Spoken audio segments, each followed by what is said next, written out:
پاکستان کے ایک قدیم شہر خیرپور میں ایک ایسی حویلی موجود ہے جو آج بھی اپنے اندر صدیوں پرانے راز چھپائے ہوئے ہے۔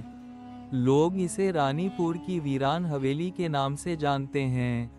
یہ حویلی اتنی بڑی ہے کہ اس میں 50 سے زائد کمرے، لمبے برآمدے، اونچی محرابیں اور بھول بھلیاں جیسی گیلریاں ہیں۔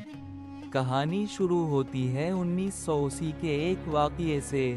ایک اسکول ٹیچر فیاض صاحب کو سرکار کی طرف سے رانی پور کے قریب ایک دیہات میں پوسٹنگ ملی۔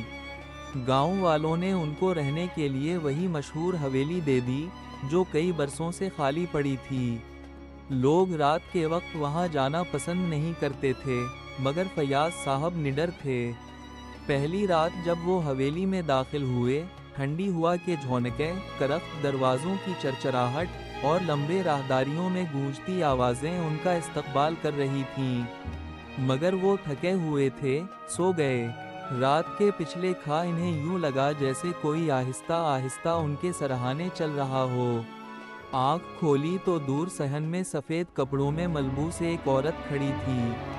فیاض گھبرا گئے، مگر لمحہ بھر میں وہ عورت غائب ہو گئی۔ اگلے دن گاؤں والے آئے۔ جب فیاض نے بتایا کہ وہ کسی عورت کو دیکھ چکے ہیں، سب کے چہروں پر ڈر پھیل گیا۔ بزرگوں نے کہا، صاحب، یہ وہی رانی بیگم ہے جس کے بارے میں کہا جاتا ہے کہ وہ آج بھی اس حویلی کی نگہبان ہے۔ چند دن بعد، آدھی رات کو فیاض صاحب کی آنکھ پھر کھلی۔ اس بار وہ عورت ان کے سامنے کھڑی تھی، سفید لباس میں، لمبا قد، نرم چہرہ اور ہاتھ میں چراغ۔ فیاض سہم گئے مگر آواز آئی، یہ حویلی کبھی خالی نہ ہونے دینا، اسے آباد رکھنا۔ اور پھر وہ دھیرے دھیرے صحن کی طرف بڑھتی گئی، چراغ کی روشنی مدھم ہوتی گئی، اور ایک دم حویلی پھر خاموش ہو گئی۔ فیاض صاحب نے کبھی حویلی نہ چھوڑی، آج بھی وہ اس کے کچھ حصے میں رہتے ہیں۔ لوگ کہتے ہیں کہ جب رات کو چراغ کی ہلکی روشنی نظر آئے تو سمجھ جانا، رانی بیگم آج بھی اپنی حویلی کی نگہبان ہے۔